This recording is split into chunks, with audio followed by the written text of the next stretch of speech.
Hello, this is Blast6 back again with Equestron, and this will probably be uploaded before the X and Y video. So there's a special announcement at the end of the video and in the description. So stay tuned for that. In the meantime, I've had a lot of reflection and realized that doing all 9 seasons of MLP and everything Requester Girls related in 1 year's span is fucking impossible. Originally, I was going to have it be that it would be for the 40th anniversary of My Little Pony as a brand this year, but that's not going to happen. But at the very least, I was able to squeeze in Season 1 before I would take a little break, and I'll do 2 through 9, Equestria Girls, the movie, the other movie, and a few other things in between. And that'll be going over the course of next year and a little into the next year after that, which will be the 15th anniversary of Friendship is Magic. Speaking of which, let's rank Season 1 of Friendship is Magic. My co-host here, Equestron, has already taken the liberty of doing so, and we'll be going episode by episode, comparing his list to mine. Let me just grab my rankings on my phone.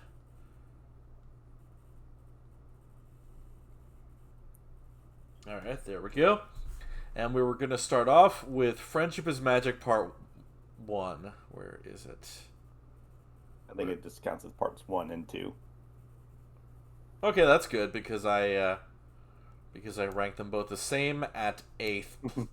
At 8. And comparing it... let me just make sure that it's working. And to compare that to yours. I ranked that as a 9. Ooh. Alright. Why would you say it's a 9 instead of an 8? I think it just makes for a strong start for the series. Like, definitely one of those, like, you kind of watch it being like, okay, well, let's see what this pony show has for me, and then you realize it has all this good, cool lore, has cool designs, has funny characters, and like it all kind of culminates in a nice little like 2-parter that has a cool like battle at the end. And so, and then then showing off like that there's powers, and I think all that along with the good team dynamic and rather strong writing, I was like, okay, yeah, it's definitely like a nine premiere. It's definitely like a really strong start for the show. Yeah. I can definitely understand that. I think the reason why I rated it a little lower is because I was trying to... Part of me was remembering how I was feeling about the show when I first watched it, April of 2011. Mm-hmm. And I was just, like, it's a lot better than I thought it would be. And everything is Mm-hmm. pretty nice. I'm, You're already tired. We're only on episode 1. Jesus Christ, man. going through the every episode reviewed and having I fucking wake up at like 4 a.m. I don't know why, I just do. I don't know why. It just happens. Yeah, I've been meaning to take some sleeping pills to try and get back to like melatonin or whatever the hell it is, just to have a semblance of a good night's sleep for once. Yeah, fucking Freddy Krueger, watch out, I'm an insomniac, bitch. You can't stop me. I'm an insomniac. That would actually be a really cool concept, trying to anyway, yeah, I like really like the premiere. The character introductions were pretty solid. Like, I think the thing is that it's the beginning of the series, so you don't know too much about these characters yet, and Mm-hmm. and so like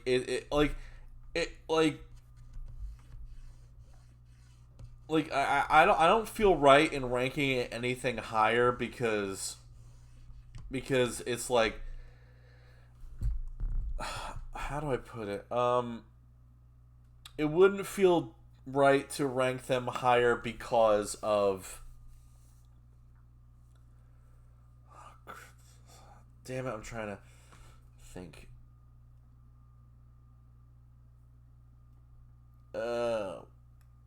thoughts. They're leaving my brain. They are leaking out of my nose, and that's why that's why I smell smell so poorly.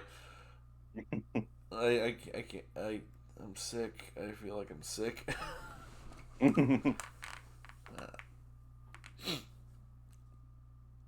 Like, it was solid character introductions, and something that I will definitely miss about later seasons is that Twilight is very snarky here, the snarkiest she's ever gonna be. Right. Yeah, and I know, like, she goes from a snarky unicorn that doesn't care about friendship to a snarky unicorn that cares about friendship to an alicorn that doesn't snark at all. And, like, that's something that I'm gonna miss a lot, so I'm appreciating it for when it's here. Mm-hmm. Yeah, the introductions are great. Rainbow Dash is cool, and just, like, everything is great. All right. Next up we have the Ticketmaster.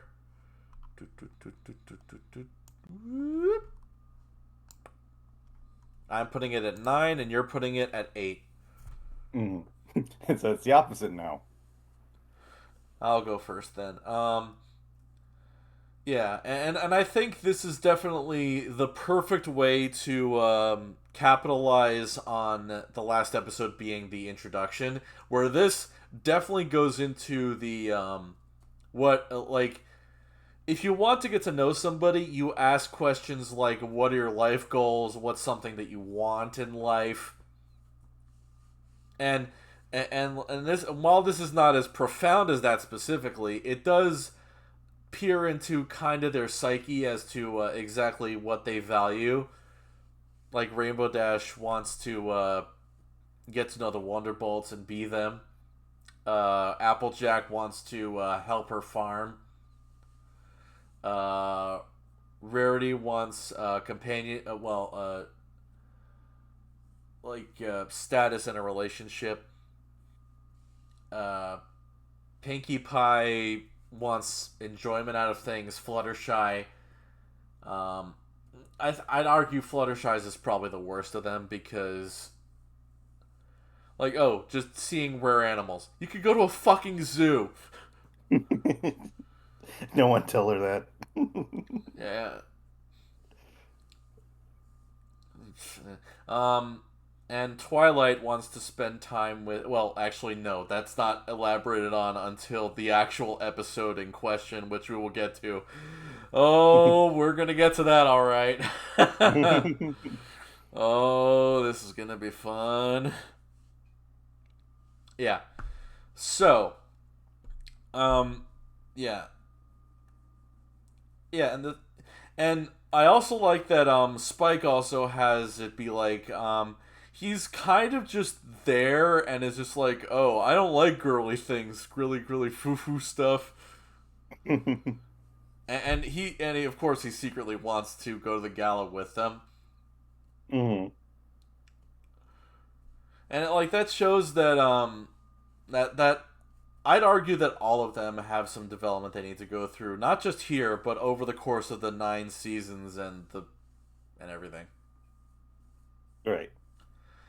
Yeah, like, and like, I really liked. I actually ranked the songs too, and Mm-hmm. the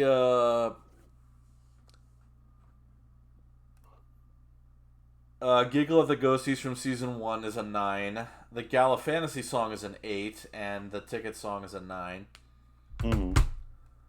Well, the one that Pinky is like hip hip harangue Twilight. Yeah. Yeah. Twilight is the best performance for me. Yeah. There is a delicate balance of Pinkie Pie songs, whether they're too short or too long, enjoyable or annoying, and I would say she's doing pretty good so far, because all 3 of these songs are her songs. Yeah. Of course. Yeah. Like, Giggle of the Ghosties is a classic. Mm-hmm. Um. Oh, I like that. Like, just everybody's just doing all this shit to get the ticket to the Grand Galloping Hmm. Gala, like as a +1. And then the punchline is like, oh, I forgot. Here's some more. No, it's more like, why the hell did you just say so and just produce his 7 tickets out of nowhere? Yeah, yeah, yeah. Pretty much. Yeah. Yeah, and I think one of the main reasons why I rank it so high at 9 is because the lesson. Well, there is of course a lesson that that if you don't want others feeling left out and such. But there's also a lesson of actually talk about your fucking problems, people. Yeah. Unfortunately, this is a lesson that's never really addressed Hmm. about talking things out with others to because if you could talk out your problems, like a quarter of these episodes would be Thanos snapped out of existence. We wouldn't have gotten 200 episodes. We would have gotten 175. Yes, No, exactly. no, 150 because that's a quarter of 200. Yeah, yeah, yeah. Yeah. Um. Yeah, I really like the humor of this one. Let's see. I went over what everybody wants. Spike. The songs. I like how Rainbow Dash like literally like zips up the sky for the rain to come back. Hmm. Like that's great. Oh man. Okay. Why do you think it's 8 instead? I mean, it's like one of those coming off of like the premiere episodes. It's like kind of not as exciting, I suppose. Like, but there's a lot of things that work about it. Like you said, like the humor works, like kind of the characters work, and like, but it was kind of like what we kind of touched upon a little bit earlier, where everything would have been solved if they just explained what was going on. Like with Twilight was like, oh, like we don't have enough tickets, and it's like, oh, why didn't you say so? Here you go. Like I felt like the entire episode would it's like and it's like why would Celestia only send 2 tickets anyway when she knows that she became friends with all the other ones. Yeah, I love that. I love that it's literally like I love the wording in the letter follow up. It's like, why didn't you say so in the first place? Yeah. It's like, oh, I'm like, and then I'm just like, why wouldn't you think of that in the first place? Celestia, I love you, Celestia, but why'd you have to be like that, Celestia? A part of me wants to think that maybe it was like, oh, she was like, okay, I'm sending a ticket and +1 to specific ponies, and maybe she just forgot that Twilight has 6 friends.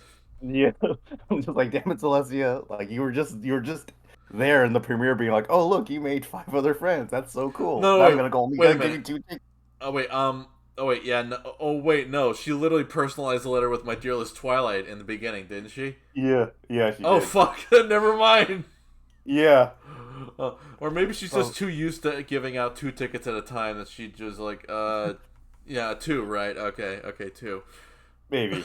But it's just like well, it's like it's a fun episode, but like it's like but like when you get to the ending, even though the punchline's kind of funny, it's like it's also kind of stupid at the same time. There's a phrase that I'm gonna start using for this show. It's called artificial conflict, Yes, there you go. I think that's the perfect word to use. where Where like you just communication and talking things out would easily solve a problem, but they don't think to do that until either the very end or not at all, where they bullshit another solution. pretty much that's about it. It's a good episode. It just that part always bugged me, even whenever you watched it. Rheumatism. All right, yeah. Let's get to the next episode, which is Applebuck season. Where is it? Where are you? Oh, the The one with Applejack and the trophy. trophy. Woo! Woo! Woo! I'm putting it at a 9, and you're putting it at also a 9. Okay, we finally have matching opinions. Isn't that nice? Yeah, it's very nice indeed. Very It won't nice. last. Oh, very. Oh no, it will not. All right. why don't you go into why you like Applebuck season? Well, for starters, it's an Applejack episode. I mean, that's usually already gives it like at least 5 points, 5 6 points. It's like, but yeah, we have five because considering that there's an Applejack episode here, that's out of five. It's like, but I think this is definitely like one of the funnier season one episodes, as because of Applejack getting increasingly tired and screwing up all of her tasks. This is also the first time I think this is the first time we see Derpy in the background. None. She goes muffins. Yeah, and this is also the first time we see one of the main six's pets. I think. Oh yeah, In we got Winona, the dog. yeah when Winona is like and then the the part though I always like the part where she screws up making the muffins and then like all the ponies are Baked sick. bads. Yeah, and Pink is like, not big goods, big bads. So I think from like a humor standpoint, and then definitely from it's also a very cute episode, and And with all that together, it's definitely like a 9 out of 10. you know what the baked bads kind of remind me of, like where she put in potato chips instead of chocolate chips. Like that reminds Yeah, me of those fucking Reese's peanut butter cups with pretzels and chips in them. right. And I'm like thinking like you fucking stole that from My Little Pony, you bastard. Yeah. I mean, Applejack was kind of onto something. It just didn't mix very well. Yeah, if anything, like a cookie pretzel would have actually been probably very tasty. If Yeah, only she I, doesn't do earthworms. yeah. She didn't do earthworms, and didn't she put dirt in there as well? Or soda. She put soda in there. She put like earthworms and soda in there. Yeah, I guess. soda instead of baking soda. Wheat worms instead of wheat germ, Hmm. and potato chips instead of chocolate chips. Yeah. So it was just like regular like muffin ingredients plus potato chips. It probably would have worked out all right, but but all the other stuff, yeah, that made it worse. Yeah, yeah, I'm sure there's some crazy person out there that actually like tried that recipe to see if it was as bad as the show made it out to be. I would not be surprised. And that person is writhing in pain while their view count is dwindled. I like when Pinky and Applejack are like zoom in and zoom out of the trophy, and Pinky goes like woo woo Yeah, yeah. woo. Pinkie Pie joins in on it. Like the slapstick in the episode is great, and I love that like the interactions between Twilight and Applejack, like another episode called Artificial Conflict. where where Applejack's stubborn pride is really on force here. Hmm. And it's probably the worst it's gonna be throughout the whole show. Hmm. Well, I guess aside from a flashback episode, but that's just it, it's a flashback episode. Right. But yeah, it's yeah, and I and this is where the infamous celery meme came from. Hmm. And the mule thing, and what else? And I love that at the end, Twilight is literally able to just like get like a whole cluster of apples from apple trees just like in one move. Yeah, it's like why'd you do that in the first place? It's literally what happens in this how Applebuck season should have ended. Uh-huh. And where it's like Applejack is like, "Is that a challenge?" And then Twilight looks up and it says, "Yes, yes, it is." And it's like typewriting.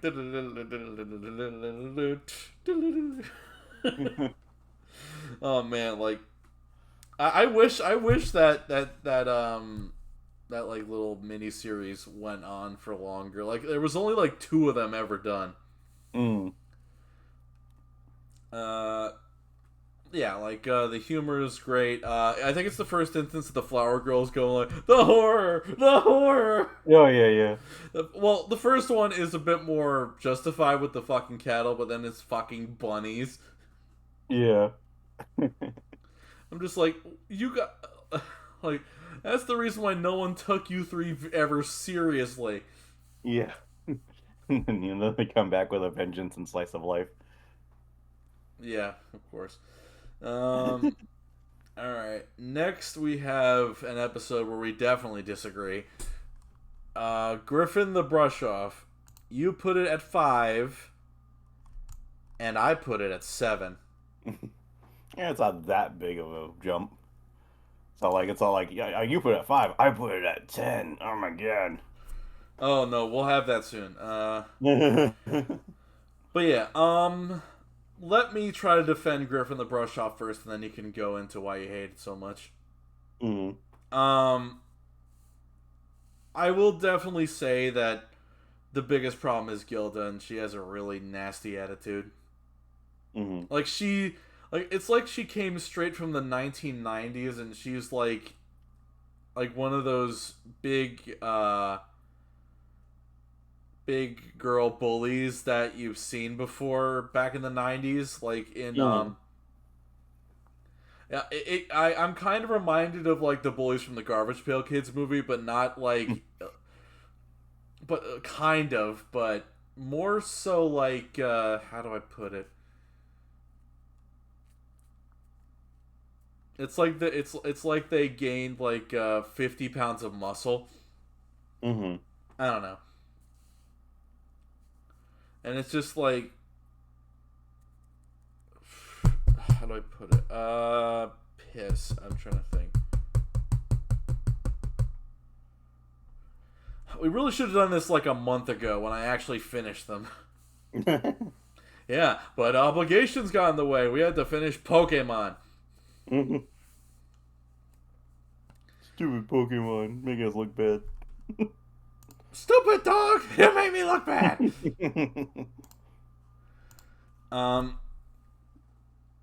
I like Pinky's just, like, she's, like, it looks like she's gonna take revenge on Gilda when Gilda hurts Fluttershy, screams at Fluttershy, but then she's like, no, she's gonna literally kill her with kindness. And Gilda's all on edge, like, expecting revenge for messing with Fluttershy. But, no! No, she's totally in the wrong here. She reminds you of fucking entitled Karen, just, well, but thankfully that gets fixed a few seasons later. But yeah. And she just reminds me of a Karen just going on a rampage, just screaming at everybody. Like taking things that don't belong to her, screaming at other people, and excluding people for selfish reasons. Yeah, she is she's a fucking Karen.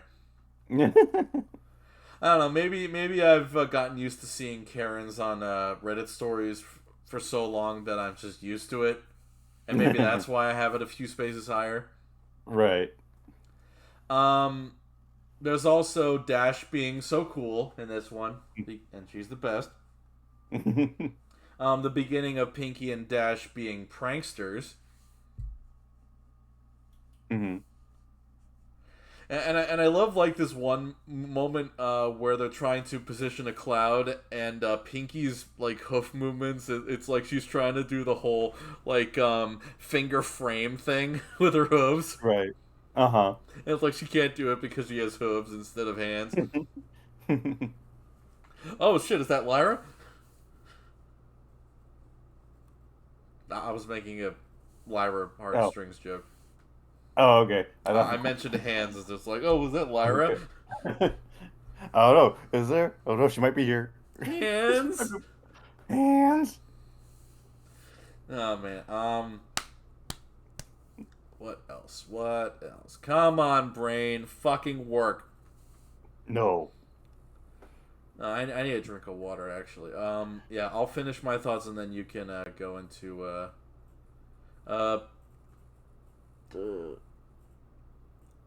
I think this is where the start of I think this is the start of the whole Dear Princess Celestia from Twilight's perspective is flawed, because it feels like I don't know, it's just like as the season goes on, you start to realize that writing from Twilight's perspective for these things is not good. Mm-hmm. Is flawed. Not Mm-hmm. it's not that it's not good. It's just that it is a flawed thing that they rectify at the beginning of season 2. Mm-hmm.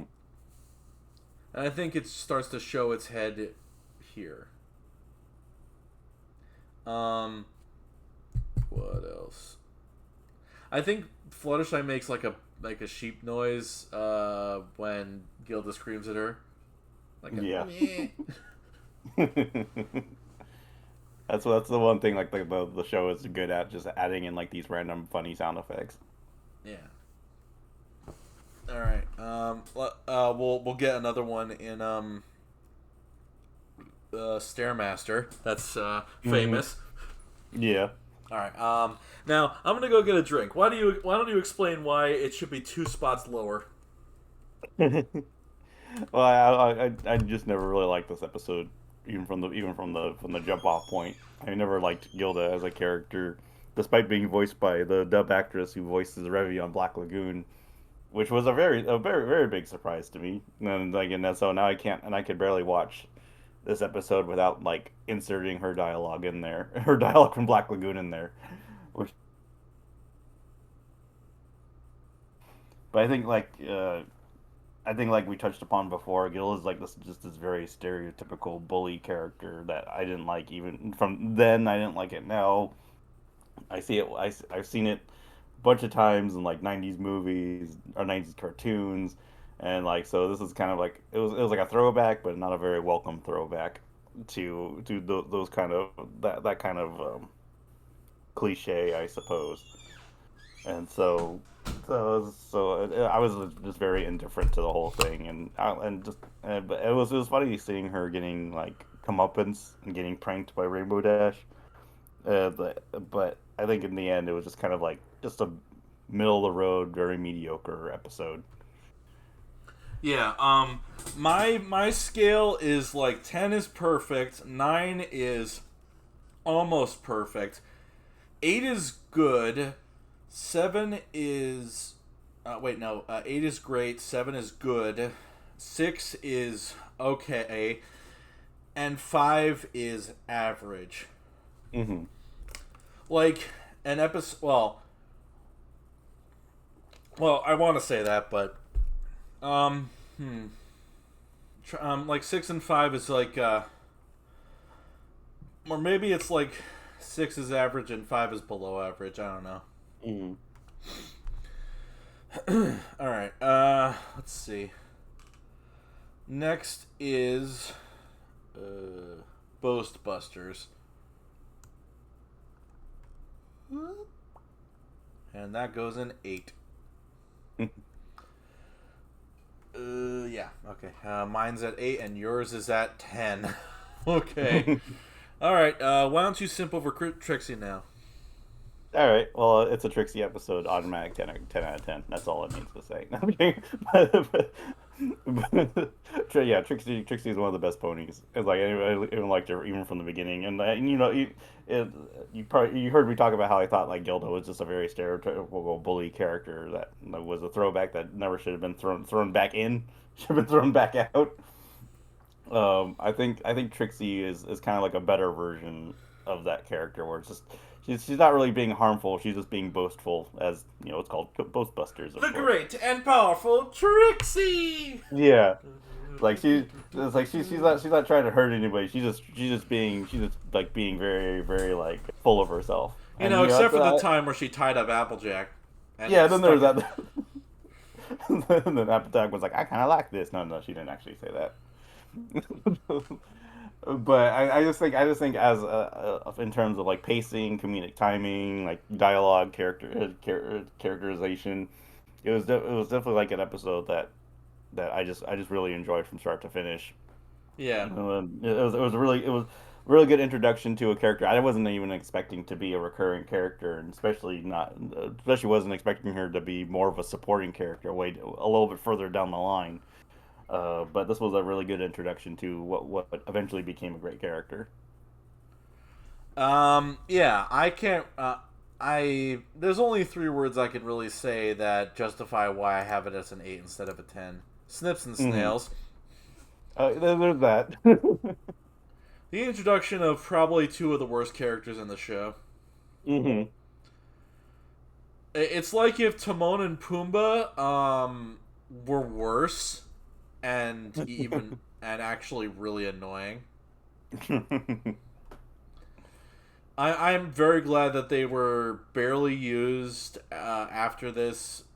Well, they use snails a little bit later on for Buckball, Mm-hmm. and then in Equestria Girls they were around a little too much, I will say. Yeah, I think they were around more in Equestria Girls than they ever were in the actual canon series or the actual series. Yeah, I think so as well. All right. Yeah. What else? Oh, whoa, too far. Too far, too far. Too close. Too I close. need to I don't go too close. Oh man, I really need to get back to the Disney stuff. I'm so like Brother Bear turns 20 this October 20th, and I really need to get to that. Okay. I need to start speed rounding this because we're on a bit of a time crunch. Mm. Okay, next, yeah, and yeah, basically like just like it was great. It's just like those 2 characters kind of just dropped down a little bit. Okay, Yeah, that's right. next is Dragon Shy 6, and you have Dragon Shy at 7. At 7.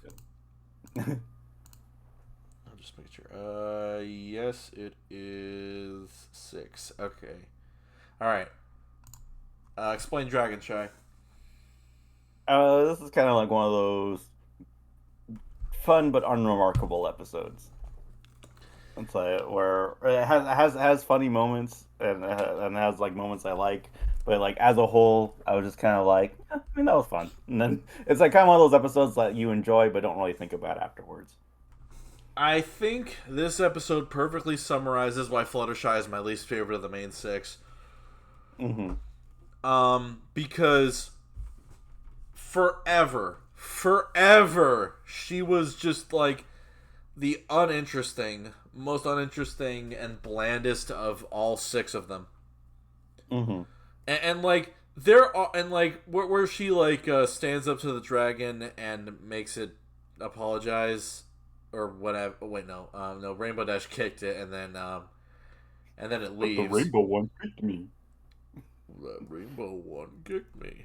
Dash. Rainbow Dash is like, yes, I did. What? Just... Yeah. Okay. Yeah, but it's kind of the point. Like that was like the last like 3 minutes of the episode. Mm-hmm. So, and I don't know. It just felt like she stagnated a lot, and I think she was the last one to basically get her dream done. Mm-hmm. You know, like yeah, because she built the animal sanctuary. I think it was either season 7 or season 8, and it was Yeah, like, I think it was 8. yeah, it feels like it was a very late last minute edition. Mm-hmm. And I and like there's a really good episode I like in season. I think it was 4. I think it was season 4. Yeah, so we'll get to that later, but like it's a controversial, like I like it a lot more than everyone else does, but you'll see why eventually. But I'm just like, yeah, even with the water, I'm having trouble fucking talking.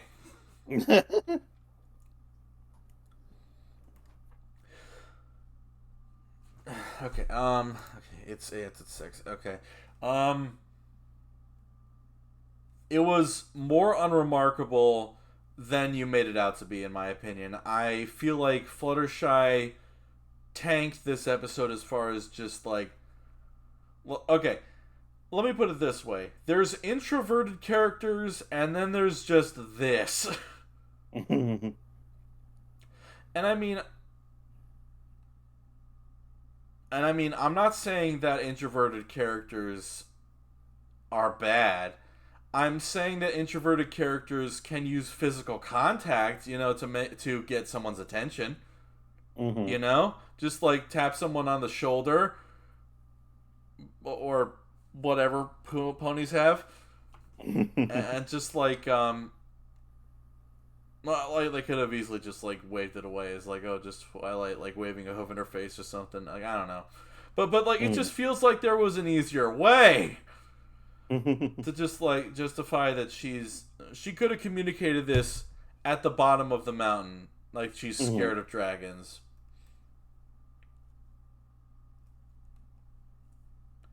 I don't know. It just feels.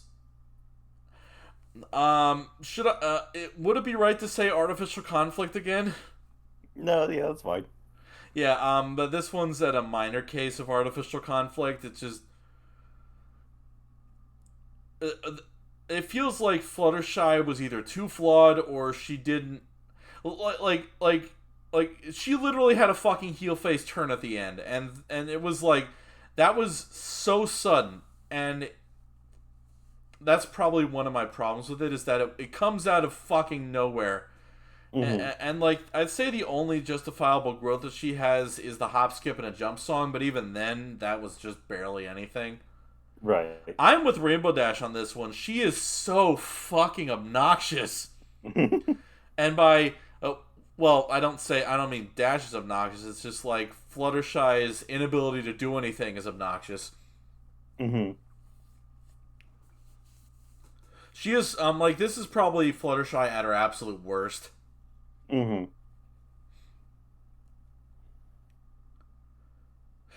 Well, actually, there might be one in season 2 that's worse, but yeah, probably a little worse than this, but for different reasons. Anyway, yeah. So I don't know. I can't handle this amount of Fluttershy being nothing. All right. Next up we have shipping fuel time. It's look before you sleep, and I give it an 8, and you give it a 10. I mean, I get it, but yeah, it's I mean, what it's a more can quote. be? It's a quote. I'm trying to remember exactly what the quote was. It was, I think it's hit the deck. It's shipping fuel. Yeah. Oh my God! Hit the deck of shipping. Oh man, you were known for that. Yes, I was. It was a line I only did, I only did once, and I just reused that same take over and over again because I could not replicate that same tone. Man, if only I could recycle as much as that. Yeah. If only we could all recycle as much as that, we wouldn't have any problems. Yeah. It's like, but it worked every time. But yeah, I mean, what else can be said about this episode other than it's a Rare Jack episode, and I love Rare Jack. I don't have any inherent problems that would drop it from 10. I just don't feel as strongly about it, I guess. Yeah, like the difference with Ghostbusters is that I don't have any like main factor as to why I don't like it, aside from just I like it less. That's all. Yeah, no, that's fine. It's nice to see like and the thing about this is that I think that them Applejack and Rarity episodes where there were only like what 2 more after this, Sisterhood Social and actually wait 3. There was also a map episode. There was also another one I'm trying to remember. It was Simple Ways.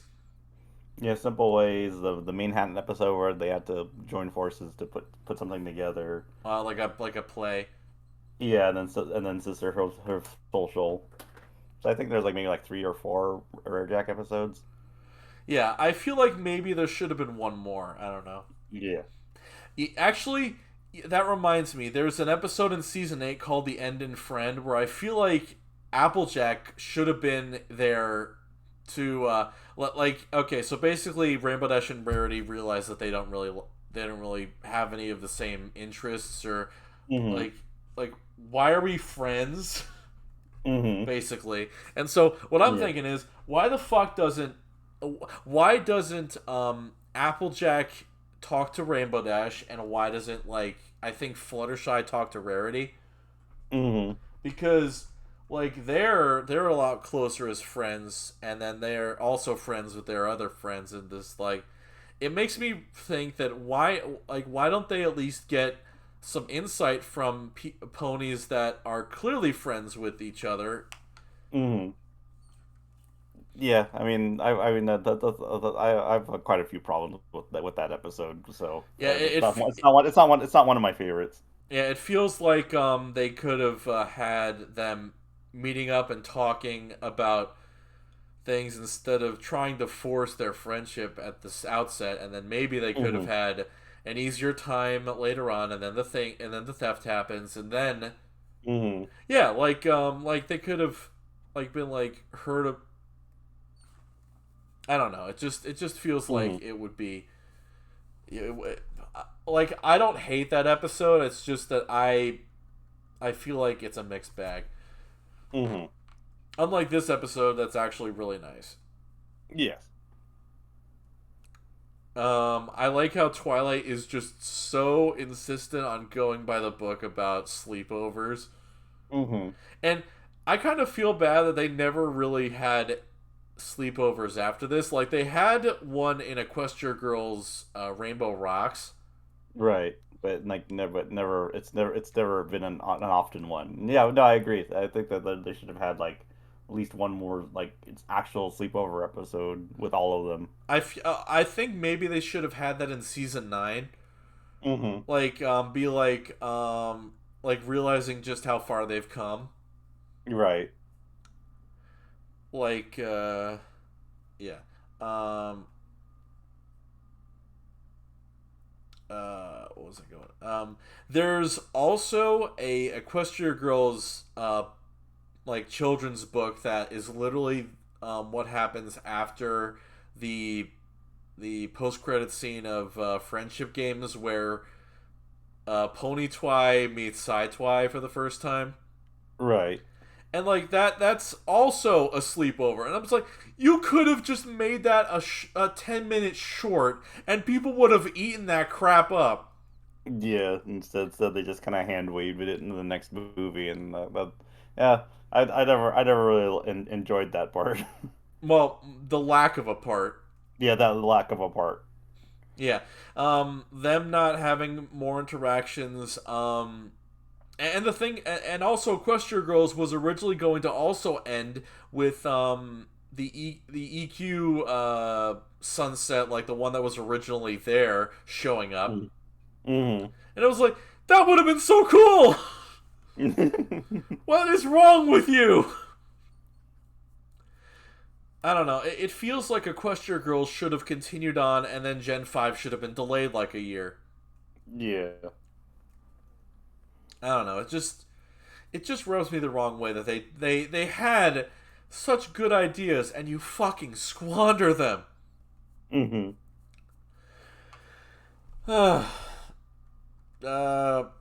What else? Sleepover thing.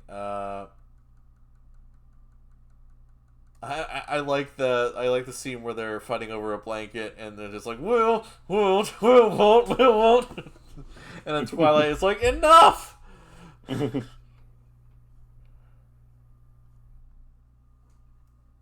What else? All right, yeah, and I think that's enough of that. Moving on, we have okay. Ah, here we go. Bridal gossip at 7, and you have it. And you have it at 8. Yeah, 8. Huh. Bit surprising. I thought you would have put it right next to 6. Uh, no, I generally like enjoyed the episode, and like I also enjoy. I mean, I think I enjoyed Zakara as a character. They never really used her all that much in the series, which was kind of annoying. You're I doomed. guess they yeah. I guess they didn't know how to keep doing rhymes for her, so that's why they used her so little. I think her last episode, A Health of Information, Uh-huh. where Yeah, that was a good one. she's sick and literally is unable to rhyme. So Yeah. But it's just I think it's just a cute episode overall. Like usually anything in 8 is just the cute episodes. the reason why I have it a bit lower at number 7 is Mm. because this is essentially Apple Bloom's introduction. Mm-hmm. And it's like, oh, I see. They're just ignoring the kids because they're kids. That's great. That's absolutely Mm-hmm. fantastic. That should never change because kids aren't smart. Kids don't have any fucking opinion. Mm-hmm. That there's a reason why I like Ace Attorney Dual Destinies a lot, and it's because it goes further into something like this where, well, okay, I won't spoil it now because the Apollo trilogy is going to release early next year, but there's a lot about like how kids should be taken seriously. Mm-hmm. And I've literally seen in a different example where kids can be coached in trials to basically forge testimonies in order to make it so that a good parent or a good guardian or a good family member gets put in jail on false charges. Mm-hmm. And it's just like everyone's opinion fucking matters. And that's why I put it at 7 because that's something I really don't like. And like they're like and ignoring children's opinions is something that I despise in all forms of media. Mm. But but the humor of the episode does bring it back from being like a 5 or below. Right. But still, it is not something that I can really recommend. Mm-hmm. After that ball of sunshine, let's it's time for another ball of some sort if I can find it. No, that's not it. No, no, no. Where the fuck did I put it? Not where I put it. No. Oh, there it is.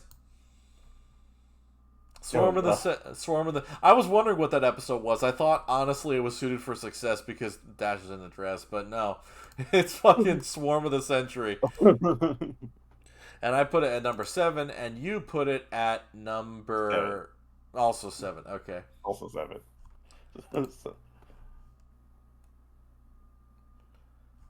Do you like infestation stories? Because I sure do. I sure do. I mean, it's an infestation story. It was fun. Like it's a fun little episode. Uh, but like it wasn't really anything more than just like a comedy episode, and that's about it. Yeah, middle of the road is definitely a perfect way to describe it. Yeah. Like, I mean, you could obviously tell everyone was having fun making the episode, and it is a fun episode, but it doesn't really aspire to be anything more than that. Yeah. Uh, let's also not forget that this also has a lesson about not listening to ponies, and Pinky is not listened to at all about bringing together the instruments to get the Paris sprites out of the town. Yeah, listening seems to be a problem with everybody in Ponyville. Does everyone have garbage in their ears or something?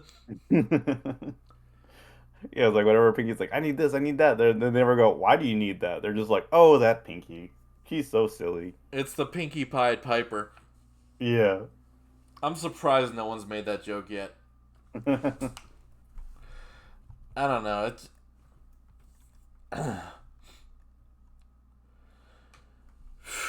I don't know. It's just like episodes where they're just like, oh, we're not going to listen to this one pony for reasons. It's just like, say it with me, artificial conflict.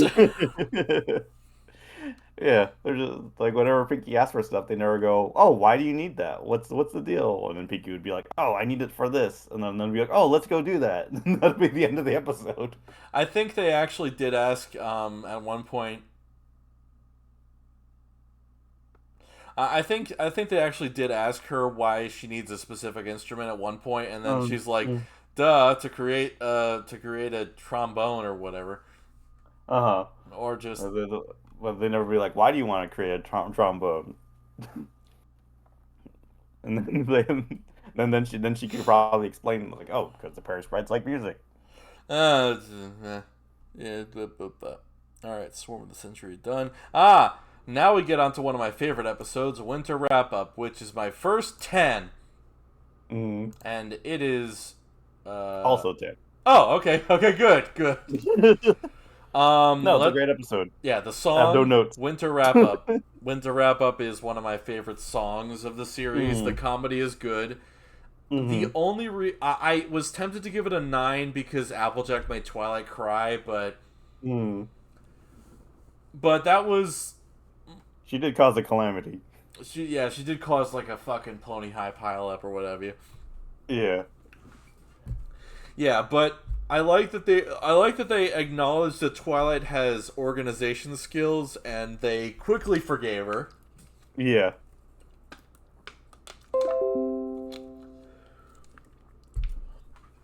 And it's just like this. The episode's great. The humor is on point. Mm-hmm. Spike is relatable because he wants to go back to sleep. Yeah. As most of us do on every morning. Yeah, but it is also, of course, an example of Spike being mistreated because he's not lifted off of the ice block before it melts and he gets a cold. Yeah. Yeah. Great. He dies of hyperthermia. No, it's like that. Wasted. Yeah. All right. Yeah, it's like it's very solid for sure. Yeah. Yeah. All right, and now we have Call of the Cutie, which goes in 8.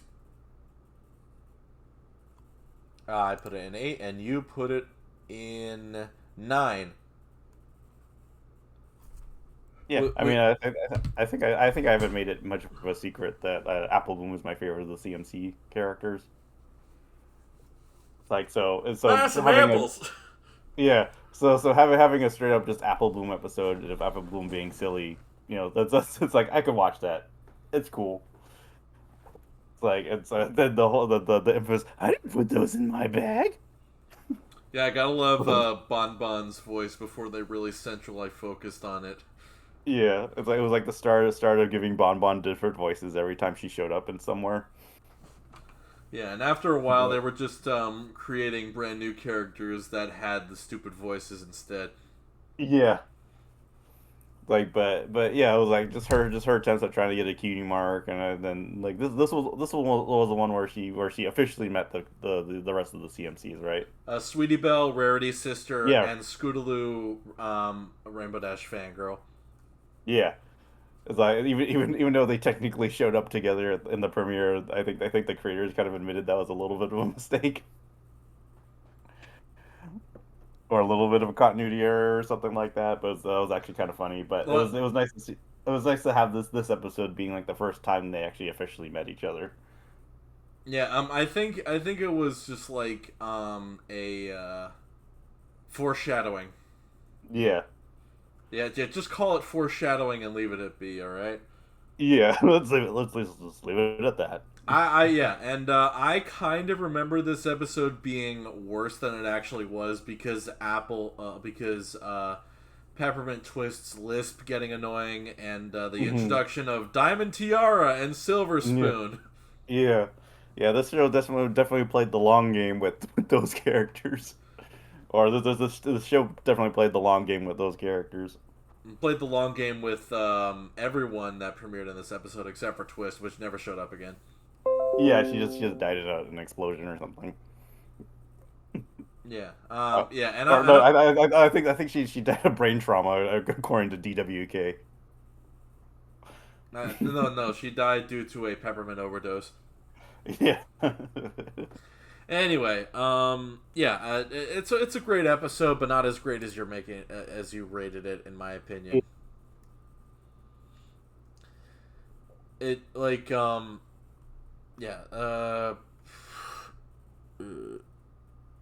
Yeah, that's enough of that. Okay, next we have Fall Weather Friends. I put it at a 9, and you put it at a 8.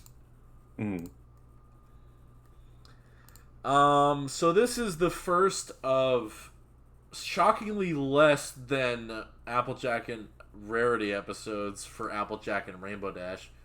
Hmm. They only have what, like 3 episodes together? I think so, and they'll kind of blend together a little bit. Oh, oh, we'll get to the one in season 8. Yeah. Yeah, yeah, you and I, yeah, we'll have a special episode about fixing bad episodes to this show, Mm. and Mhm. yeah, yeah, actually, yeah, you know what? I'm gonna add that to the DMs, and you can go into Fall Weather Friends real quick. All right. I mean, I always found the Applejack and Rainbow Dash dynamic to be like not my favorite of the show. It's like, but the reason why this one's at an 8 is because this is probably the best version of that dynamic. Yeah, I It's won't argue about that. It's definitely the best. like where they're just competing against each other, you know, not and kind of like and having tunnel vision about that competition, and just getting a bit of various slapstick situations about it. I mean, it was definitely like a fun episode, but it was also a sign of worse things to come, especially just with this dynamic because we see. I feel like since this is the best version of it, all subsequent episodes that involve their competitive dynamic gets worse. I think there's only one, and it's the one from season Yeah, 8. yeah. As I but I just a lot of people like Apple Dash as sort of a pairing, but I just could never get behind it just because I didn't like how repetitive they were when they had moments together. I did ship Apple Dash, and I still kind of do Mm. in the back of my head. But of course, I love Rainbow Dash more than I love that ship, honestly. Mm-hmm. And of course, I'm shipping her with me currently. Greeny Well, my OC anyway. Dash, Greeny Dash, It's Green Dash. Green Dash, Greenbow Dash. Now that's a shit name. I'm never letting you name my kids. All right. Yeah, but like this episode does show promise and why people would latch onto the ship as a whole.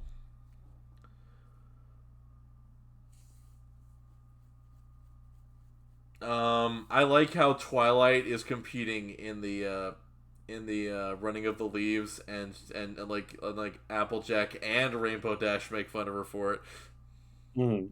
but then they're fucking last. Yeah. Like, who would a loser gets last? Last, who won? And then Twilight just trots up with a gold medal and is just like, no, this is just a participation trophy. Somebody else got Yeah. first place.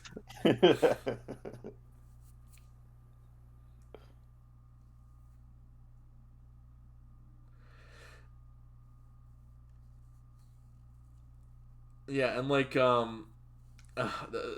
there's a lot of these episodes have either follow-ups or sequel episodes later on, and it's hard to formulate proper opinions of them without the context of the later episodes to be a contrast to them.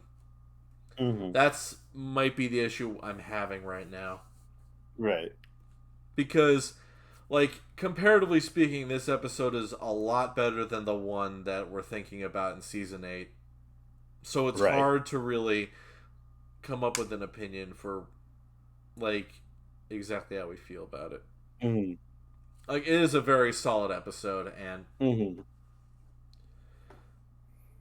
I really like the Iron Pony competition, Hmm. and how Spike is literally like the commentator, and Hmm. teams up with Pinkie Pie, and then they just get into it. Yeah, and Piggy's like just too gets too weird for him. Okay, Pinkie. Like that's nice.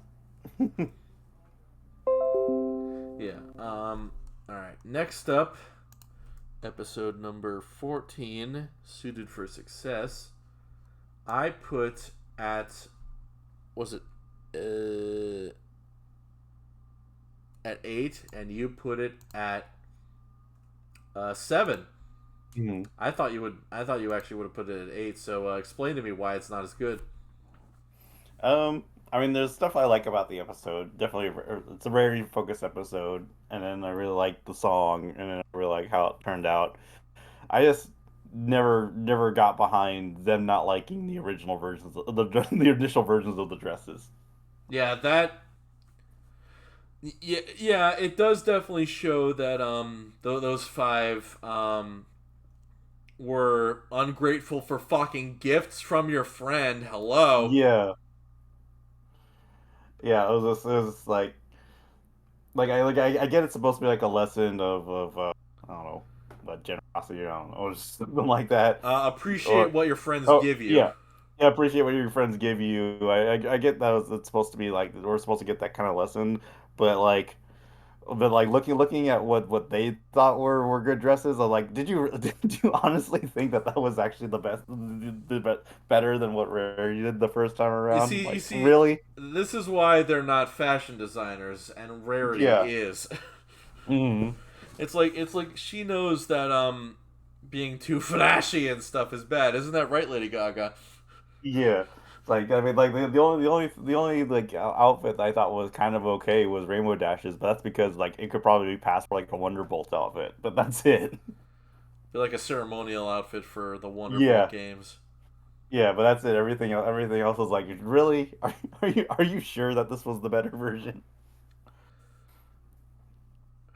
Yeah, So yeah. it goes to show that like it's the difference between a commission and a gift. A gift, you accept that and do not show even the slightest bit that you hate it Right. because it's something free that you got from somebody else. If it's a commission that you're paying for, then by all means ask for as many changes as you want, but Yeah, exactly. don't be an asshole about it.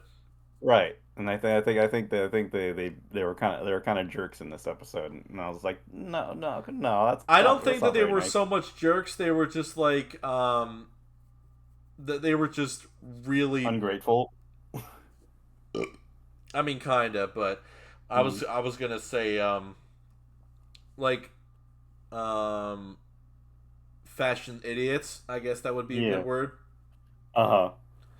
Like yeah, there's a reason why they let Rarity just do whatever she wants, and they only have a little bit of input going forward. Hmm. And I didn't mind it. Yeah, and like the funny thing was is that I probably would have put it at like 7 or even lower than that if this was before my rewatch. But I found a bit of an appreciation for it on a rewatch. The song, uh, the little fashion show at the end, the one after Hmm. the previous one. Hmm. And I love what they do to just get Rarity outside. Fucking put Opal in a tree. Yeah. An introduction of Opalescence, Rarity's cat. Rarity's evil cat. Ah, and the only one that doesn't get a redemption. Yeah. Angel of all animals got a redemption arc, but Opalescence did not. I, You I'm can't I'm redeem I'm look cats. I'm looking very forward to that one. We'll get to it eventually, end of next year probably, but we'll see. All right. Next up, we have an episode that this will be interesting. I think this is our first disagreement on a placing. Feeling Pinky Keen, I'm putting as my second number 10, and you put it at Number 8. number 8. Okay, not as much of a Yeah, disagreement, no, but not as much as it's not like it was in 1 or something like that. No, it's like I like Pinky King, and so definitely like definitely much more of it's like what I was talking about with the Paris Bride episode. It's one of the century that's mainly a comedy episode, but I think this was of those two episodes. Feeling Pinky King are definitely the best of those two. Just because I just like the constant slapstick that Twilight gets herself into. especially since Derpy dropped a bunch of stuff on her, which was really funny. I think it was a flower pot, an anvil, a cart, and then a piano.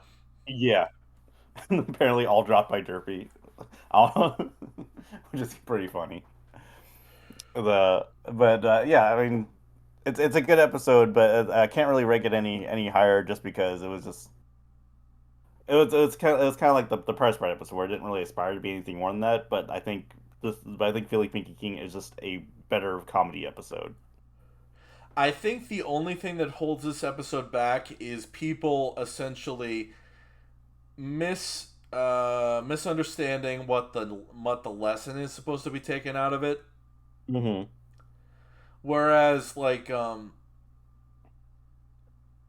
instead of being analytically obnoxious about everything, like being like actually instead of being like that, there are things like there are tawdry quirks about other creatures in the world that you don't need to know everything about. Of Yeah.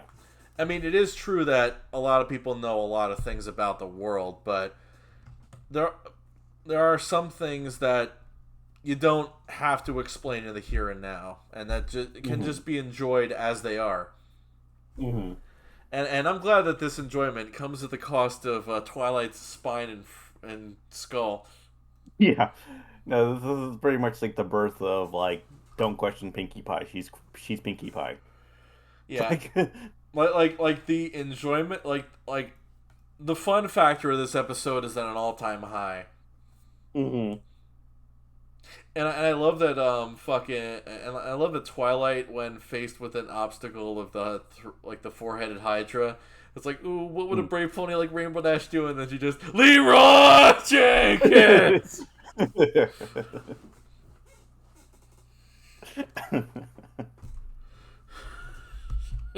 Great. Uh, um, like, and I really don't understand why people hate this episode.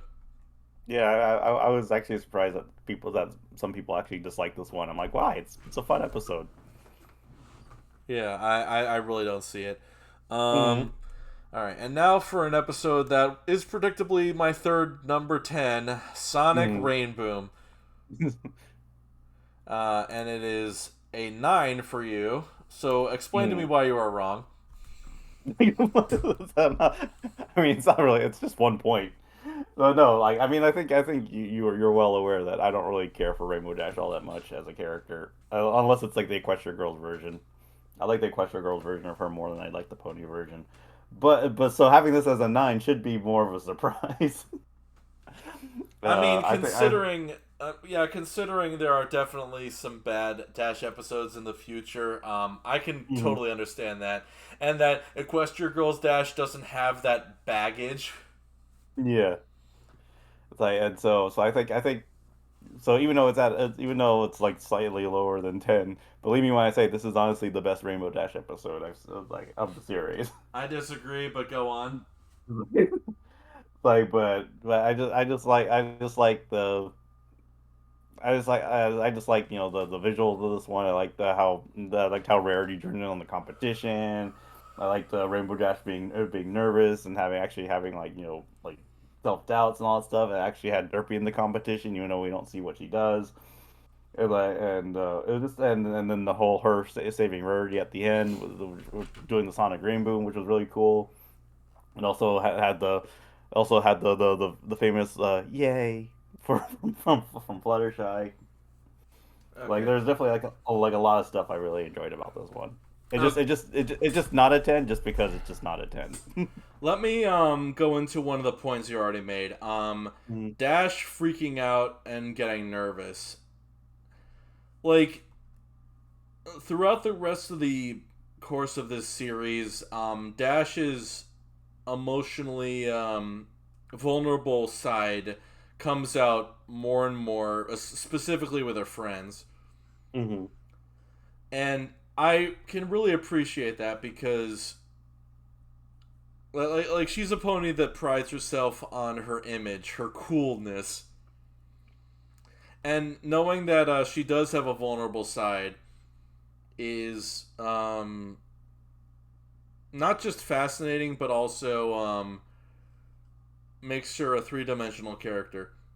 Mm-hmm. And she is my favorite pony of MLP for those reasons and more. Mm-hmm. So seeing her succeed makes me happy, and that's all I can really say about that. Mm-hmm. Alright, next up is Stairmaster number 7. At number 7, and you put it at 8. Mm-hmm. It's the episode that briefly killed off Twilight. No, she just needed to go under Bakwano and return a million years later. Yeah. The power of science. The power of science. But yeah, this is one of the stronger Fluttershy episodes. And then I liked her dynamic with the Cutie Mark Crusaders. I thought the Cockatrice was a very kind of funny design.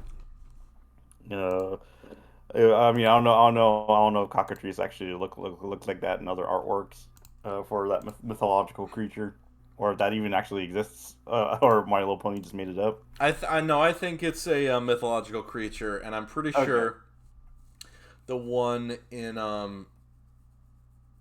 I'm pretty sure they look similar, like having a body of both chicken and snake. Yeah. Yeah, I like the "Hush Now Go to Bed" song that turns into Oh, like a all right. that turns into church music from Sweetie Belle. Okay. Controversial opinion time. It's my least favorite song. That's your least favorite song? Well, okay, no. It's tied with the next least favorite song. Mm. Yeah, I pretty much said. So you could go ahead. I'm trying to think about exactly why.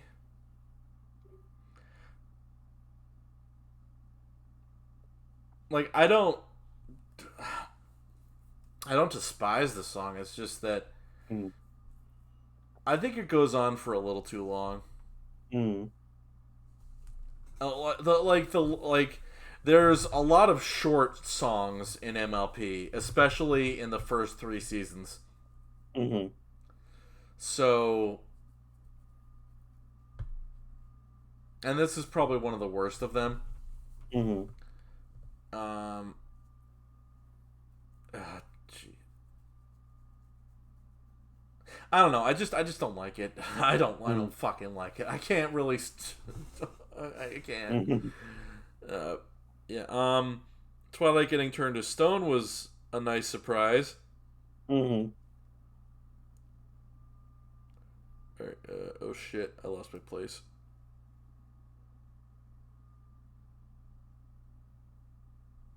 Okay. Fuck. I don't really know what to say. I just like. Oh. This is of course where the Scootaloo chicken joke started. Yeah. And that's a reason I don't like it as much. Scootaloo's my favorite CMC because reasons. Because obviously she would be if Dash is my favorite main 6 and character overall. So I don't like it when jokes like this that I despise are used so much in the fandom. Mm. Like, this joke has been run into the fucking ground. Mm-hmm. And I hate it. And that's why it's and that's why it's in 7. Mm-hmm.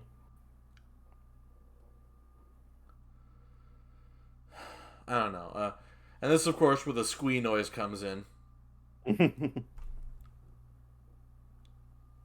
Yeah, moving on. Next we have the Showstoppers, also at 7. And you have it at 8 as well. What the fuck? I just like Cutie Mark Crusaders episodes, okay? Leave me alone. You can say that like 4 seasons from now, when it's actually true. It's always been true. Well, Cutie Mark Crusaders are good episodes. Always have been. Yeah. It's like gun in the back of your head. Always has been. And instead of the world, he's in front of a TV screen. Yeah. And this episode is on it. Okay, let's get something out of the way. The song they come up with is bad intentionally, but it's also bad in general because it goes on for too fucking long. Like, if the song was like 30 seconds to a minute shorter, it would have been more tolerable. Mm-hmm. But the fact they fucking drag it out for so long, I don't know.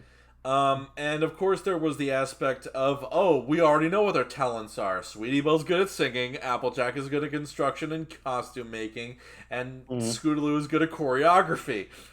Mm-hmm. And Let's not do any of those things. and it reminds me of an episode pitch I had for a potential like follow up to this after they got their cutie marks. Mm-hmm. And they have to do another play. And oh, excuse me. You go into the episode. I'll keep on. I'll talk rest about it after bathroom. Oh, okay. Well, while he's in the bathroom, yeah. I mean, I do generally like those episodes. I guess I would be lying to say that is no bad King Marcus series episode because there is one that I don't particularly care for, and it's actually kind of reminds me of this one where they misuse their talents, for a competition. But I think with the one I'm talking about, I think was like, the cart before the ponies. I think that's the one I did not care for.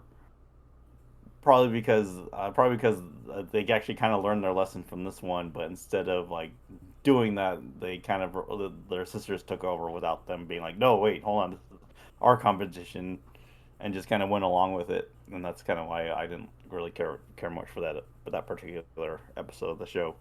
But this one, unlike what he said, I did like the song. I mean, you know, it's an intentionally bad song, but it's all kind of a bop. It was kind of funny to hear it referenced in Equestria Girls, and made me curious to find out what exactly like were the rest of the lyrics, because all you hear is like when you're a younger, and then gets cut off. Oh, like was it when you're a younger person? What that doesn't really. I don't know. I have no idea what that song in in that version of Equestria Girls would be like. It's like because what would they be talking about? There's no cutie marks in Equestria Girls unless there's tattoos on their legs or something like that, or their butts. But that would just that would just be weird. Um, yeah. So yeah. This was a good episode. It's obviously like an 8 because there are definitely much better Kmart Crusaders episodes out there, which we'll get to at some point in the future. But you probably already know what it is. And so yeah.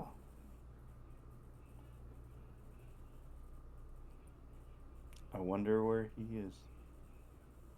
He probably fell in. And if I had control the computer, I'd go to my list and just go over the rest of the episodes. But I do not. I do not have control. I cannot assume control.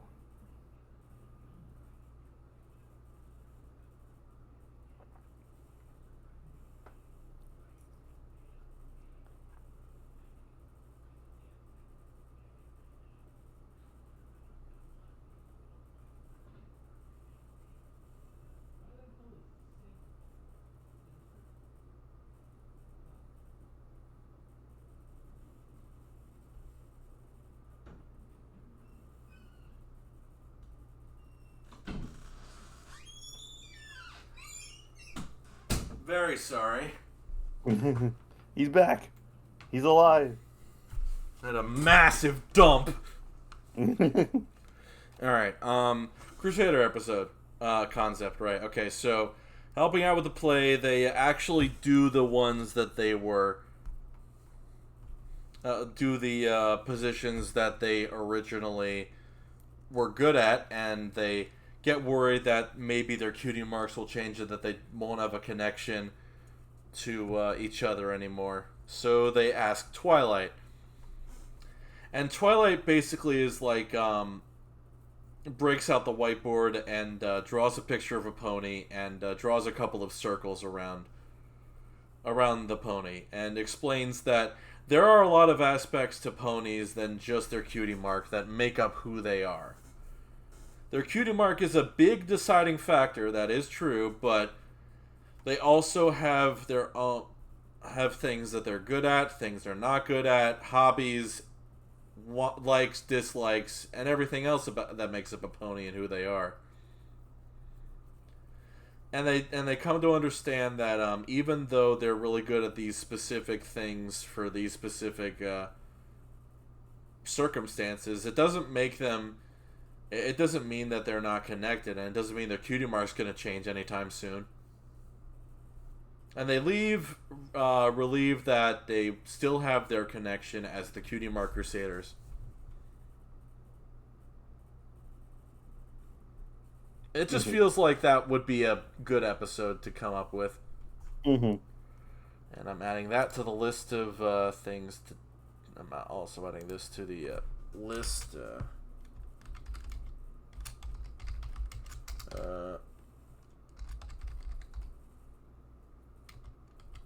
Creation. Okay. All right.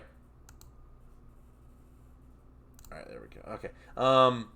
Yeah. I think we've talked enough about this one. Moving on. We move on now to not that. Not that. Anything but that. I'm kidding. A dog and pony show,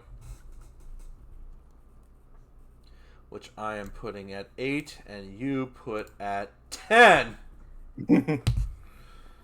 This is leading to something, I can just tell. All right, so why do you think the first ever Sparity episode is perfect? Because it's a rarity episode, and rarity that particular scene that this tier list has so kindly screen capped is like one of the peak rarity moments of the series. Oh, let's change it too tight. This is whining. This is whining.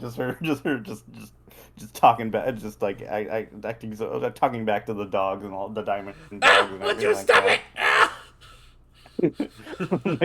she's like in the middle of getting captured, and she's like dirt. And you want to know what I love about this episode? It has a fantasy sequence where Spike is super buff and is rescuing Rarity with like a big old. I'm trying to remember. It was a jousting lance thing.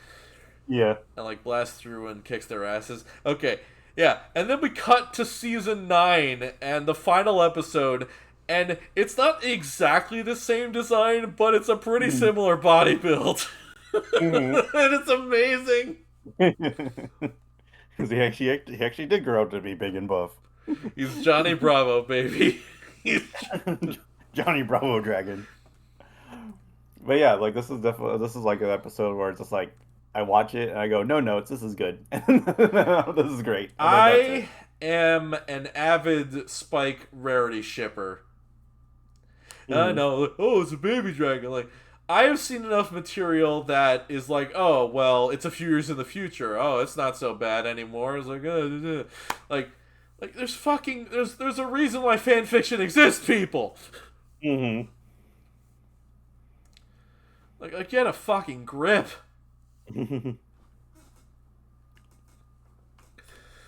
it's like,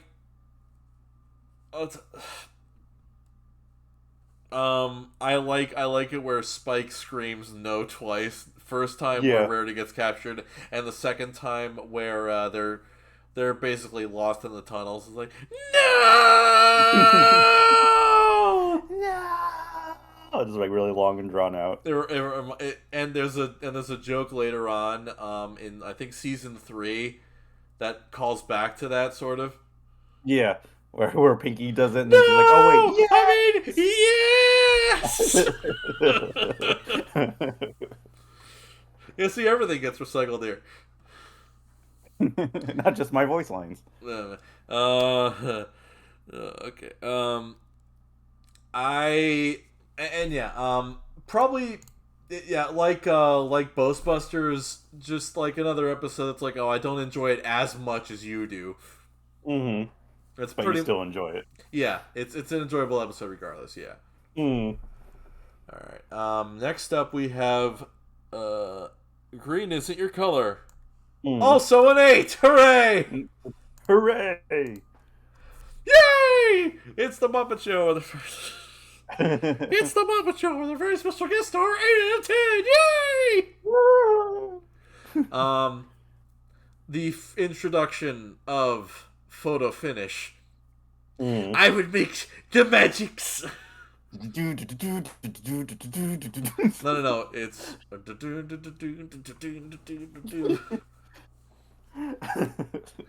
And of course, I love another photo finish. episode of Artificial Conflict. Yeah. Where So just saying, if I'll only. say from the outset of saying I don't want to be a model. She just goes along with it and doesn't say anything until like her meteoric rise in career. Oh, and let's not forget this is also, if not the introduction of the Pinky Promise, then the biggest the biggest instance of it. Yeah, forever. Forever. You're just coming out of random places. And it comes out of a food stand and just like holding an apple and eats it and like, Yeah. juicy. Or popping out of like a bowl of sponges. She was so close too. Yeah. I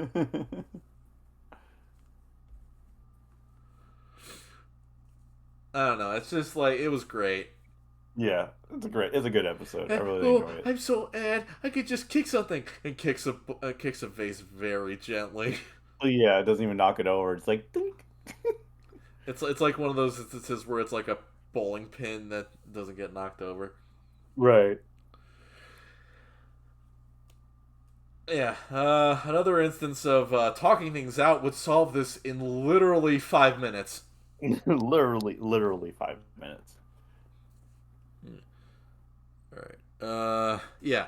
Okay. Now we have a controversial one here. I think. Over a barrel. I'm putting it in 8, and you put it in 5. Yeah. Now we're talking. Now the spice. Now this is the hot take, the hottest of hot takes. Well, not yet, but we'll get to it. Yeah, not yet. All right, yeah. Let me try to defend Over a Barrel before you rip it to shreds. Mm. This is the introduction of the buffalo that are not really seen ever again, except for like a cameo in Pinky Pride at the beginning of the episode. Right. This is also the introduction of Braveburn and Appaloosa. Appaloosa. No, it's Appaloosa.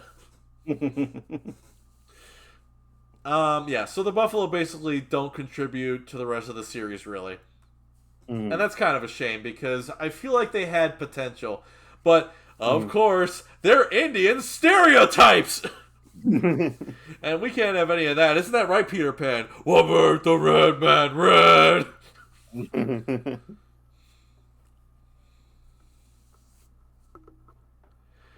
It's just like... I don't like maybe it kind of feels like this was like a studio mandate episode, because it feels like that only old white guys would really ever include Indians for fun factor or what have you. I don't know. Quickly write in an episode where we have buffaloes as Indians. Hold on. You. All right. Rip it to shreds while I look up who the writer is and instantly regret my decision of ever making fun of this episode. I mean, if there's one word I could use to describe this episode, it's boring. It's a boring episode. Like the only thing I liked about it was Pinky's song, and then that was it. Everything else was just very boring. I didn't really enjoy the plot. I didn't really enjoy the new characters. Oh, this is interesting. He created the buzz on Maggie, Dave Polsky. One of the few shows not on Disney Plus. Yeah, it's like I think Dave Polsky is actually is one of the mixed bag writers of the show, and this He was definitely one did of his. Too Many Pinkie Pies, Rarity Takes Manhattan, To Whom the Mm, Sweetie Belle Toils, and Equestria mm, Games, among yeah, and yeah. those were his favorites to write. Yeah, those were his favorite stories, but I think this was probably his first episode, and like this was like not a good start for him. He does improve, but this was not a good start for him.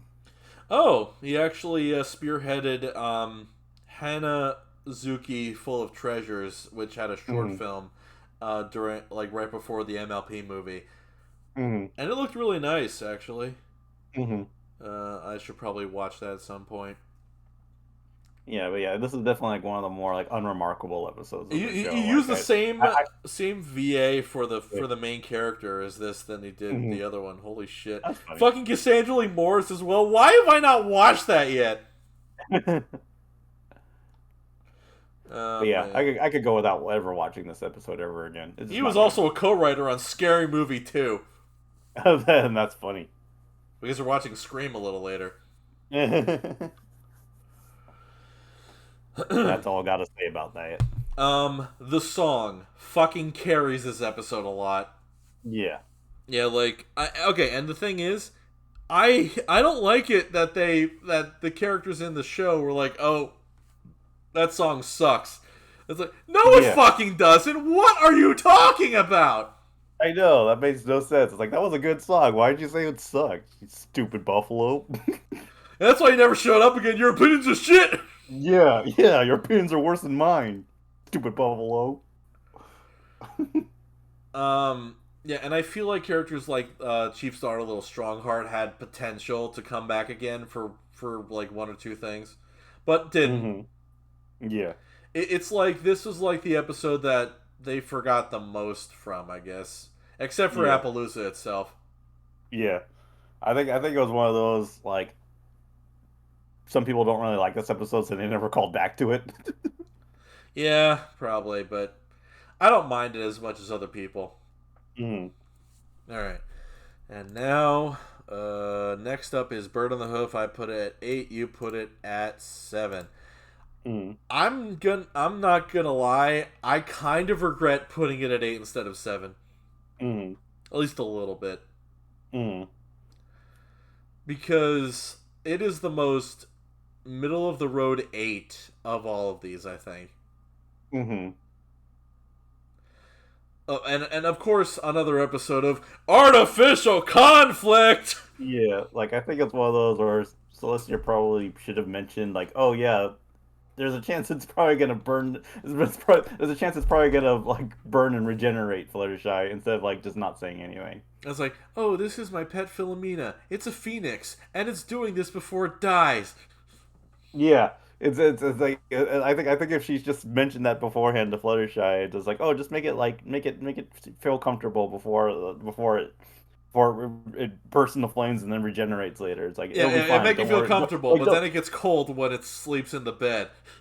Yeah, it's like just make it feel comfortable. Like and then it's like, but don't be alarmed when it bursts into flames because that's normal for a phoenix. And then Fluttershy would probably be like, okay, well it's gonna be frightening, but at least I know ahead of time. It's Yeah.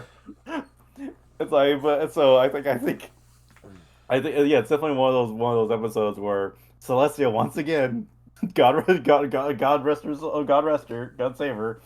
I was like should have said something beforehand, or should have clarified what was going on, or Yeah. should have thought ahead, should have thought ahead. Um. But it's definitely Yeah. Let's. Speaking as of. much as I love like Celestia as from her design and as a character, season one was definitely kind of her worst. I will say Twilight took the best aspects of her design and improved upon it in the final episode, I think. Hmm. Hmm. Well, like you go on and on about your milfs. That is my milf right there. I've grown up with this one. She's my childhood friend, except not really. Except not really. I don't know. Yeah, Celestia is not great. Mm. Um, but there are other princesses to deal with, but we'll deal with them later. Yeah. All right, and now we have the Cutie Mark Chronicles, fourth 10 out of 10, and you have it at 8. At 8. Huh? At 8. Oh, At this 8. is weird. This is usually the other way around. Yeah. Let me. It was originally going to be a 9, but I think the reason why I have it at a 10 is because Rainbow Dash is the reason everyone got their cutie mark. So yeah, she's important. Yeah. Remember, she's plot relevant. You can't cut her out of the series. She's plot relevant. And like it was nice seeing the backstories of the main 6, Mm-hmm. getting to know them a bit more. And the iconic, and that's how Equestria was made. Oh, what? What? What are you talking about? And maybe next time I'll tell you about my cutie mark story. It's a gem. And I will say the only negative is that Scootaloo keeps on getting what would blocked from Rainbow Dash's cutie mark story. Yeah. And actually, there was actually a poll on a website about what Rainbow Dash's cutie mark story was going to be about. Mm-hmm. And I'm pretty sure that it wouldn't have affected the episode, but it would have been interesting to see if it did affect the episode, like if there were actually alternate endings. Mm-hmm. Like, I don't know. But it definitely does feel like this one fits her pretty well. Mm-hmm. Yeah, it does. Alright, what else? So Many Wonders was alright. Mm-hmm. It was, what, an 8? Okay. Mm-hmm. Yeah, that's where my 8 out of 10 went. It went to the song. Yeah, what's the song? That's where it went. There's, what else is there? I'm quoting Derek from fucking Swamp Princess over here. What else is there? Oh man, like I quote that shockingly often. Nintendo Direct. What else is there? Paper Mario. Oh shit! Okay. Think. I like Pinkie Pie's family smiling was kind of horrifying. Mm. Twilight, like seeing the small designs of Twilight, Pinkie, and Rainbow Dash were absolutely adorable. Mm-hmm. It's like they had the marketing they had the marketing pitch right there, like main 6 babies, or okay, maybe not babies, just like main 6 babies make your dreams come true. Yeah. But they had they had potential right there, but they didn't do it. Mm. I don't know. It just it feels like they kind of squandered.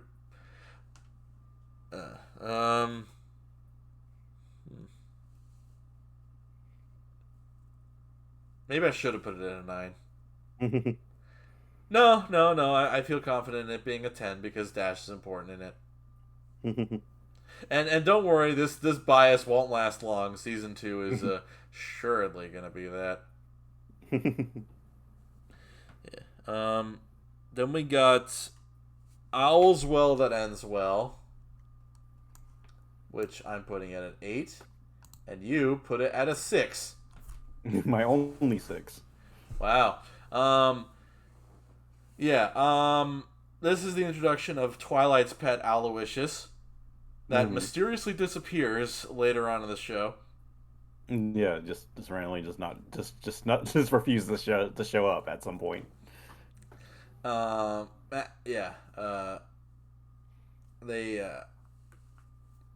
Yeah. Okay. Part I like a lot is where Spike literally becomes a mustache twirling villain. And literally is like, oh, I'm gonna don the getup and just be like a mustache twirling villain. And it's like, I'm gonna be cool. And then tries to frame him for murder. For murdering a little mousy. Yeah, he was like he like ripped up a fake mouse and then just started spreading ketchup everywhere. Like, yeah, that's great.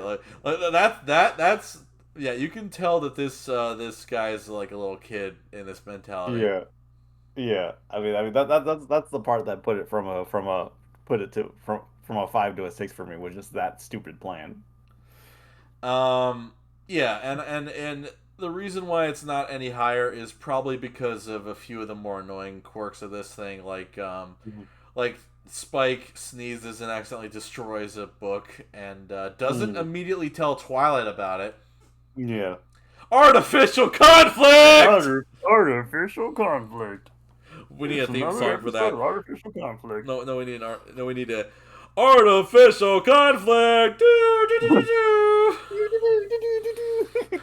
just, just like just dubstep plays. No, I was doing air horns. I know. Yeah. And then of course the famous, the punch has been spiked. Yeah.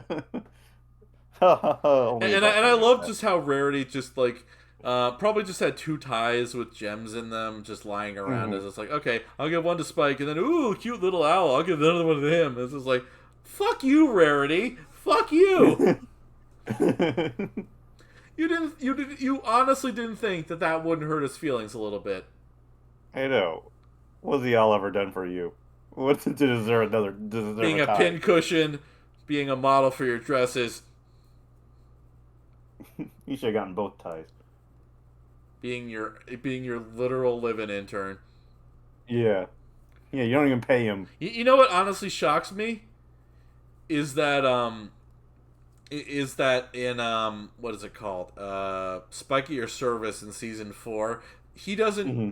Oh wait no. I honestly would have thought that it would have been a Spike and a Rarity episode because Hmm. it feels like the thing that's right up its alley. Where why would it be Applejack? Hmm. I don't know. It's like it feels like there was a lot more potential there. I don't know. Yeah, I mean, lots of episode I don't care for either. So Oh, well, we'll see on rewatch. I'll see. yeah. All right, yeah. Yeah, it's not as bad as people make it out to be. Hmm. Yeah, Mr. Robot. Mr. Robot. Yeah. Weigh in on the mic a little bit there, pal. All right. Yeah. All right, and then next up we have Party of One, my final 10 out of 10 of season 1. It's the final 10 out of 10 of season 1.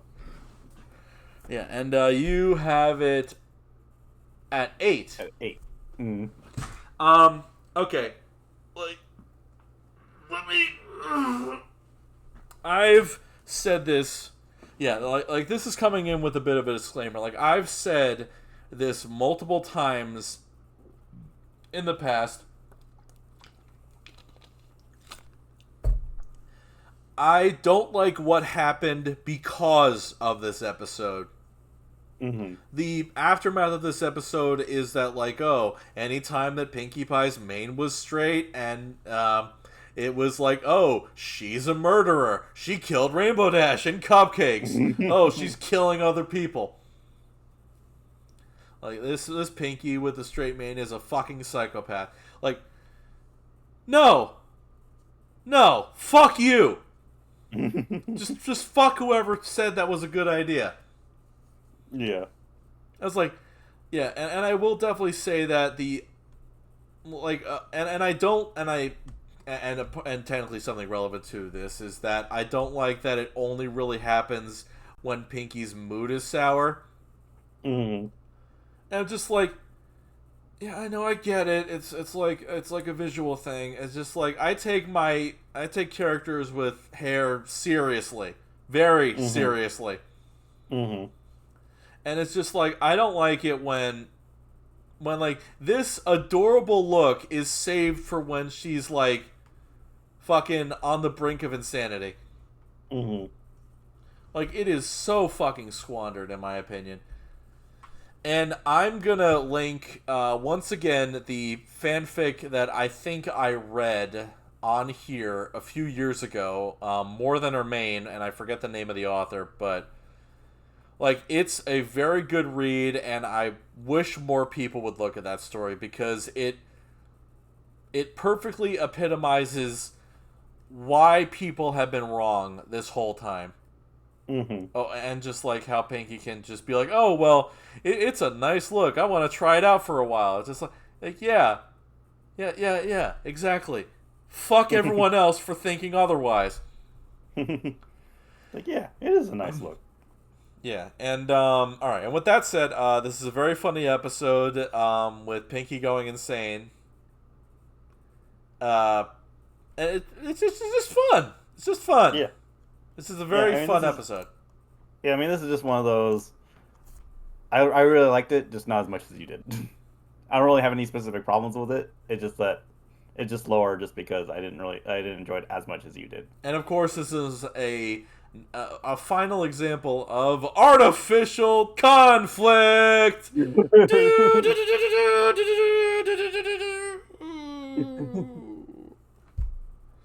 Because they didn't say like, "Oh, Pinky, we have something, we have a surprise we need to like they could have made a good fucking excuse for these things and been like we have a surprise, yeah, but it's a secret and we can't tell you yet." Yeah. Like they could have just been like, "Oh, there's something that we're doing, but we need it to be a top secret, so we can't tell you about it yet." Uh, Piggy would understand. She'd be like, "Oh, all right, don't want to spoil the surprise. I wonder what it is." And then that'll be that's again. It'd just be a shorter episode. Like a lot of these episodes can be just solved in 10 minutes. Yeah. Yeah. All right. Okay. And now we've come to the grand finale of Yeah. All right. This is it. Like the season finale, the Grand Gala and Big Gala, Best night ever. best night ever. Okay. Let's look at what you put it at first. Mm. You put it at a 10. Mm. I put it at a 6 as my least favorite episode of the season. Mm. It's no secret that I don't like this episode. Mostly for one reason and one reason only, because of the past 25 episodes and past 8 and future 8 seasons of this series. I don't like it when characters I like fail, don't succeed, similar words to failure. And I don't like seeing that ever. And it upsets me. It fucking upsets me, in all honesty. It pisses me off and it upsets me when they fail, and it's not even their fault. It is to the whims of the writers and staff and crew that they fail. It's like it's out of their fucking control, and that and it really pisses me off. And not to mention, it feels like had Spike had his way and they all essentially hung out together, they might have actually solved all their problems as a group. Like they could have come together and workshop this shit like they did with Sparkle 7 episode 200. And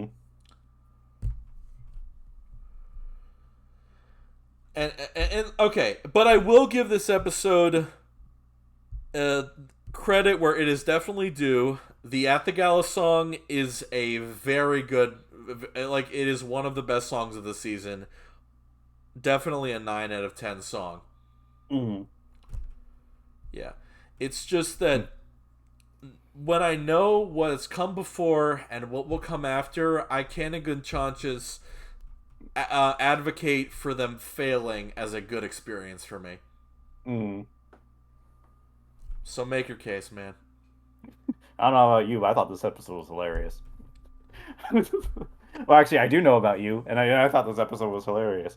No, this is honestly like one of those nostalgia episodes for me, because this is the first episode of the show I ever watched, and I watched it because I was bored, like because I was hanging out with I was hanging out with a friend, and he was just kind of just chilling off somewhere. It was like taking too long, so I was like, well, like we have a TV here, so I just decided to watch My Little Pony just for kicks, and this was the episode that came on, and I really enjoyed it.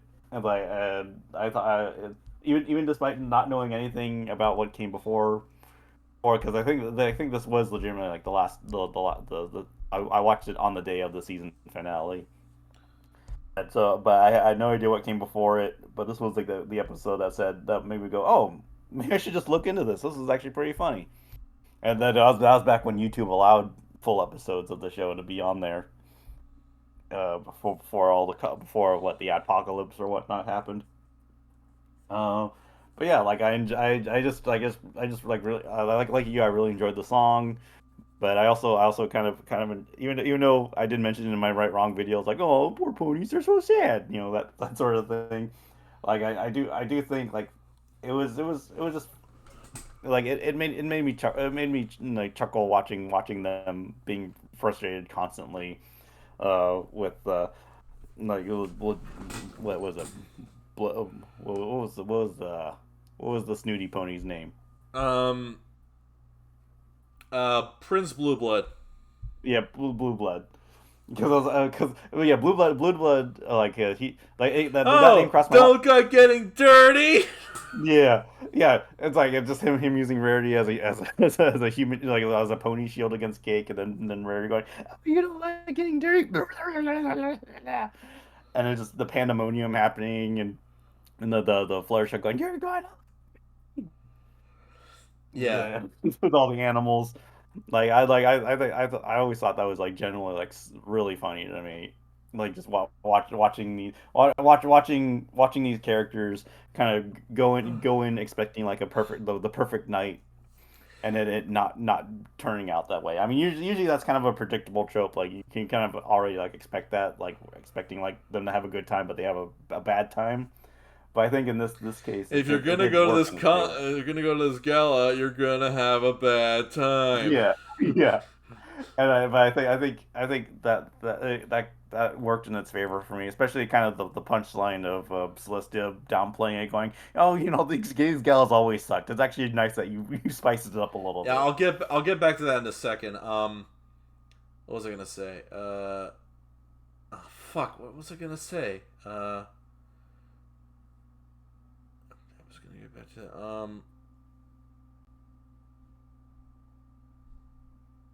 I honestly genuinely forgot what the fuck I was gonna say. Mm. God damn it! Yeah, yeah. So what was initially so like the punchline of what was initially perceived as like a Oh wait, failure on their part no. actually ended up being a success. Oh wait, no. I remember what it was. Hmm. So I think that might be the biggest problem with this episode, really. And you had zero context about this episode and you enjoyed it. Then Hmm. me, having context of the rest of the season, hated this Hmm. episode. Hmm. And I think just the connection with these characters is the reason why this episode fails so much. Hmm. Is because if you've been following along throughout the whole season, you love these characters now, and Hmm. you hate seeing them fail. And like Do I though? you have an attachment to it because you watched it basically on premiere day, and you Hmm. probably went back to it and learned more about who these characters are and what they want, like, dislike, what have you. Hmm. And yeah, and I think context is a fucking bitch then. Hmm. But yeah, getting back to the Celestia thing, like, I hated this, but I love when they revisit this a few seasons later when Discord invites the Samus Hmm. and they make new friends but keep Discord. Like, that is a Hmm. fucking fantastic episode. And of course, another attributing factor to why I ship Discord and Celestia, but we'll get back to that next season. We'll get back to that next Yeah, season. because and yeah, that the episode between Dark and Dawn, because or was it between Dawn and Dusk? I think that's what it was. Showing Celestia just like liking a lot more fun activities, just like It was like they would have been so good together if only Faye hadn't fucked them in the asshole. Mm. Yeah, it just I don't know. Like and yeah, like I did concede that the song is good, but the other two songs are I think Pony Pokey is okay, but Mm. the song that she sings when she gets into the ballroom is obnoxious. Mm-hmm.